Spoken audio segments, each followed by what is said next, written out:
अमरीश पुरी यानी कि अशरफ अली और सन्नी देओल यानी कि तारा सिंह।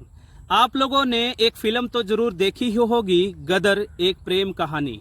उस गदर फिल्म में कहीं न कहीं जो अशरफ अली है और सन्नी देओल तारा सिंह की भूमिका में है, इस तरीके का अभिनय करते हैं कि कहीं न कहीं चर्चा का विषय बन जाते हैं। घर घर में, गांव गली, नुक्कड़ चौराहे पर उनकी अभिनय की चर्चा होती है। कहीं न कहीं उनकी अभिनय की तारीफ होती है। उनकी अभिनय की तारीफ में तमाम तरीके के कसीदे पढ़े जाते हैं।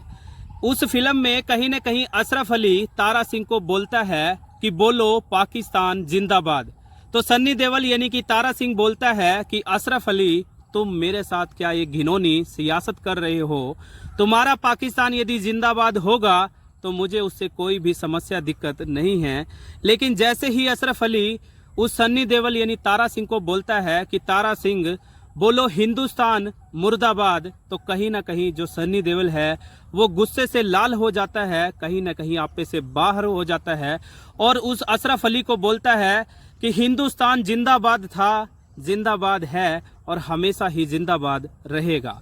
साथियों, ये जो सीन था वो पूरी फिल्म को जिंदा कर देता है। कहीं न कहीं आज भी वो फिल्म लोगों के जहन में है, लोगों के दिल और दिमाग में है। आज 21 साल बाद फिर उसी गदर फिल्म का दूसरा संस्करण आया है, यानी कि गदर 2 आई है और उस फिल्म को दोबारा से लोगों के जहन में जिंदा कर दिया है। कहीं ना कहीं लोग जो है अपने देश को लेकर के दोबारा से सोचने लगे हैं, उस देशभक्ति में दोबारा से डूब चुके हैं। साथियों, आज की हमारी घटना कहानी में हम इस फिल्म की वास्तविक हकीकत क्या है, पीछे की घटना कहानी क्या है, किस सच्ची घटना के आधार पर ये कहानी, ये फिल्म बनाई गई है, उससे पर्दा उठाएंगे, उससे आप लोगों को रूबरू कराएंगे। तो साथियों, नमस्कार, आदाब, सत श्री अकाल, राम राम। मैं हूं आपका अपना सुशील कश्यप हरियाणा से और आप सब साथियों का मैं हाथ जोड़कर स्वागत करता हूं, हार्दिक अभिनंदन करता हूं आज की एक और नई घटना कहानी पे, जिसके ऊपर फिल्माई गई है गदर फिल्म। और साथियों, कहीं ना कहीं आप लोगों को भी सोचने समझने पर मजबूर कर देगी। आप लोग भी सोचकर हैरान हो जाएंगे, परेशान हो जाएंगे। दरअसल ये जो घटना कहानी है उसकी शुरुआत होती है 1940 से 1945 के बीच में, जब पूरी दुनिया में दूसरा विश्व युद्ध लड़ा जा रहा था। और उस द्वितीय विश्व युद्ध के दौरान भारत के भी बहुत बड़ी संख्या में नौजवान कहीं ना कहीं सेना में भर्ती होने के लिए निकल पड़े थे। बहुत बड़ी संख्या में लोगों ने अपनी जान भी गंवा दी थी।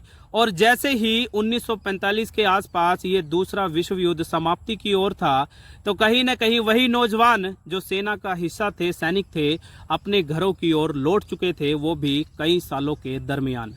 कई सालों के बाद जब सैनिक अपने घर लौट रहे थे, तो कहीं ना कहीं किसी ने अपनी मां को खो दिया था, किसी ने पूरा का पूरा परिवार खो दिया था।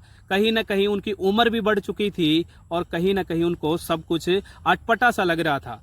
और उन्हीं सैनिकों में एक सैनिक था बूटा सिंह, वो भी अपने घर लौटता है, लेकिन लौट के आके देखता है कि उसका परिवार लगभग सारा समाप्त हो चुका है या फिर कहीं गुम हो चुका है। और वही बूटा सिंह, जिसकी उम्र भी बढ़ चुकी थी, जो कि अभी हाल फिलहाल में अविवाहित था, कहीं ना कहीं अपनी आजीविका जीने के लिए अपना आजीविका तमाम तरीके से जद्दोजहद करने लगता है। और चंद सालों बाद ही हमारा देश कहीं ना कहीं आज़ाद हो जाता है। बात कर रहा हूँ 1947 की, जब देश आज़ाद होता है, कहीं ना कहीं भारत अलग होता है, पाकिस्तान का भी बंटवारा हो जाता है। और उस 1947 यानी आज़ादी के दौर में हमारे देश से और पाकिस्तान से बहुत बड़ी संख्या में लोग विस्थापित हो रहे थे, पलायन कर रहे थे। और उस समय पर एक नियम, कायदे, कानून लागू किया गया था कि जो भी व्यक्ति भारत से पाकिस्तान जाना चाहता है तो कोई दिक्कत समस्या नहीं है, वो पाकिस्तान जा सकता है। और जो भी व्यक्ति पाकिस्तान से हिंदुस्तान आना चाहता है तो कोई दिक्कत समस्या नहीं है, वो यहाँ आकर खुशी खुशी अपना जीवन व्यतीत कर सकता है। और कहीं ना कहीं उस दौर में जो भारत पाकिस्तान के लोग थे, एक दूसरे को वैर द्वेष की भावना से देख रहे थे। कहीं ना कहीं बहुत बड़ी संख्या में लोगों के बीच में रंजिश भी देखने को मिल रही थी। और कहीं ना कहीं आए दिन झड़पें सामने आ रही थी, लड़ाई झगड़े सामने आ रहे थे, कहीं ना कहीं मारकाट आए दिन आम बात हो चुकी थी। और उसी दौर में जब भारत से बहुत बड़ी संख्या में ट्रेन के माध्यम से लोग पाकिस्तान की सीमा में एंट्री करने लगते हैं, तो देखने में आता है कि एक लड़की जिसका नाम है जुनेबा, वो भी उसी ट्रेन में मौजूद थी, सवार थी। और देखते ही देखते आपस में झड़प होने लगती है और झड़प से बात आगे बढ़ जाती है, यानी कि मार काट की नौबत आ जाती है। बहुत बड़ी संख्या में लोगों की जान और माल की हानि भी होती है। कहीं ना कहीं वो जुनेबा नाम की मुस्लिम लड़की जो उस भीड़ का हिस्सा थी, कहीं ना कहीं अपनी जान बचाकर अपने पारिवारिक लोगों से बिछड़कर भागने लगती है। और तितर बितर जब लोग होते हैं तो कहीं ना कहीं वो जुनेबा नाम की लड़की जंगल की तरफ निकल जाती है और उसके पीछे बहुत बड़ी संख्या में लोग पीछा करने लगते हैं। चूंकि लोग उस समय एक दूसरे से वैर द्वेष करने लगे थे, यानी कि जो व्यक्ति पाकिस्तान की बात करता था तो हिंदुस्तान वालों की नज़रों में वो खटकने लगता था, और पाकिस्तान के लोग जब हिंदुस्तान के ऐसे आदमी से मिलते थे, मुलाकात होती थी, तो कहीं ना कहीं उसको मौत के घाट उतारने बारे सोचने लगते थे। और जैसे ही वो जुनेबा नाम की लड़की जंगल के बीच में जाती है तो देखती है कि बीच में उसकी एक मुलाकात एक व्यक्ति से होती है जिसका नाम है बूटा सिंह, जिसको आप और हम लोग गदर फिल्म में तारा सिंह के नाम से जानते हैं, पहचानते हैं।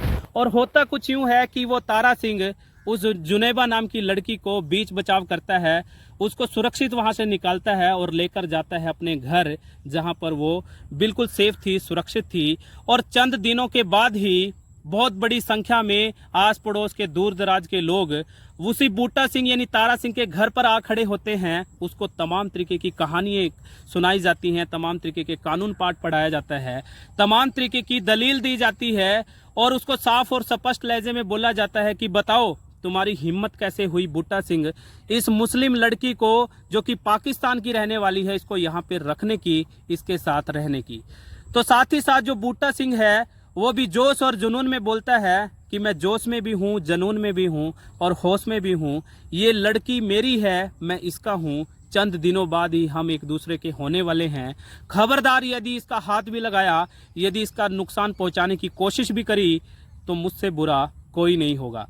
तो कहीं ना कहीं वो बूटा सिंह उस लड़की की रक्षा और सुरक्षा करता है और आगे चलकर चंद महीनों में ही उसके साथ सदा सदा के लिए फेरे ले लेता है, यानी कि रीति रिवाज के तहत शादी कर लेता है। आगने वाले सालों में वही बूटा सिंह उस महिला से एक बच्चे का बाप भी बन जाता है, यानी कि बाप बनने के बाद वो अपनी जिंदगी को, रहन सहन को सही तरीके से जी रहे थे, व्यतीत कर रहे थे। लेकिन उसी दरमियान तमाम जो सरकारें थी, चाहे भारत की हो चाहे पाकिस्तान की हो, तमाम तरीके के जो कानून हैं, तमाम तरीके के जो कॉन्स्टिट्यूशन संविधान है, वो आम जनमानस पर, जनता पर लागू कर देते हैं। और उन कानूनों में एक कानून ये भी था कि जो लोग पाकिस्तान से भारत आए थे या फिर भारत से पाकिस्तान आए थे, उन तमाम लोगों की बहुत बड़ी फेयर लिस्ट सूची जारी कर दी जाती है, और जो लोग पाकिस्तान के थे उनको मजबूरन बोला जाता है कि आप लोगों को हो ना हो वापस अपने देश जाना पड़ेगा, इस सरजमी को छोड़ना पड़ेगा। और जब भारत के लोगों को, भारत के शासन प्रशासन को पाकिस्तान की सरकार वो सूची सौंपती है, तो आप लोगों को ताज्जुब ये सुन के होगा कि उस सूची में उस जुनेबा नाम की लड़की का भी नाम था, जो कि मूल रूप से तो पाकिस्तान की थी लेकिन गैर कानूनी तरीके से भारत में रह रही थी। आगे चलकर कहीं ना कहीं पाकिस्तान की सरकार के दबाव में कहें, प्रेशर में कहें, आखिरकार उस जुनेबा नाम की लड़की को पाकिस्तान बुला लिया जाता है और तमाम तरीके की जो औपचारिकताएं हैं उनको पूरा करके आखिरकार उस लड़की को साफ और स्पष्ट लहजे में हिदायत दी जाती है कि आज के बाद तुम उस बूटा सिंह के बारे में भी भूल जाओगी, आज के बाद कभी भारत जाने की सोचोगी भी नहीं।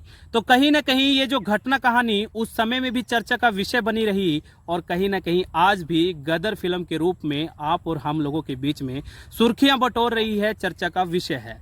आगे चलकर होता कुछ यूं है कि वो बूटा सिंह यानी कि तारा सिंह कहाँ मानने वाला था, क्योंकि वो अपनी पत्नी उस जुनेबा नाम की मुस्लिम लड़की से बेइंतहा मोहब्बत करता था, प्यार करता था, और अपनी मोहब्बत को पाने की खातिर आखिरकार वो पाकिस्तान जाने का फैसला लेता है। अब कहीं ना कहीं वो फरमान जारी करता है और आगे चलकर कानूनी तौर से वो वीज़ा हासिल करता है, पाकिस्तान जाता है। लेकिन जैसे ही वो पाकिस्तान जाता है उसको देखने में भी आता है, सुनने में भी आता है कि उस जुनेबा नाम की लड़की ने कहीं और निकाह कर लिया है, शादी कर ली है। और वो वहाँ की सरकार को, वहाँ की अदालत को तहरीर देता है कि ये मेरी पत्नी है और इसी से मेरा एक बच्चा भी है। कहीं ना कहीं वहाँ की अदालत और शासन प्रशासन साफ और स्पष्ट लहजे में उसको वर्बली भी और रिटन में भी एक आदेश जारी करते हैं कि यदि ये आपकी पत्नी है तो उसको भरी महफिल में, कोर्ट में, अदालत में ये मानना पड़ेगा, ये एक अल्फनामा देना पड़ेगा कि वो आपकी पत्नी है। लेकिन कहीं ना कहीं पारिवारिक लोगों का दबाव कहें, वो जुनेबा भरी अदालत में बोलती है कि तारा सिंह से मेरा कोई भी लेना देना नहीं है, यानी कि बूटा सिंह से मेरा कोई भी जुड़ाव नहीं है, मैं उसकी पत्नी नहीं हूं। तो कुल मिलाकर के जैसे ही जुनेबा ये सनसनीखेज खुलासा करती है, ये लोग जानते थे कि उसने ये फैसला, ये जो बयान दिए थे वो होश हवास में नहीं बल्कि दबाव में दिए थे। और कहीं ना कहीं ये सुनते ही वो बूटा सिंह, जिसको आप और हम लोग फिल्म में तारा सिंह के नाम से जानते हैं, वो हताश और निराश हो जाता है, परेशान हो जाता है, कहीं ना कहीं शारीरिक और मानसिक तौर पर कमजोर महसूस करता है, कहीं ना कहीं आगे चलकर हाशिए पर चला जाता है। और घटना कहानी में आगे एक दिलचस्प मोड़ आता है कि बूटा सिंह की मौत हो जाती है। साथियों, जो आप लोगों ने गदर फिल्म देखी है, चाहे वो गदर पहले वाली 2001 में जो आई थी और जो फिर आज अभी कुछ दिन पहले आई है, ये उसी बूटा सिंह की घटना कहानी पर आधारित है। और कहीं ना कहीं ये जो घटना कहानी है झकझोर करके रख देने वाली है, कहीं ना कहीं देश दुनिया के लोगों पर को सोचने और समझने पर मजबूर कर देने वाली है।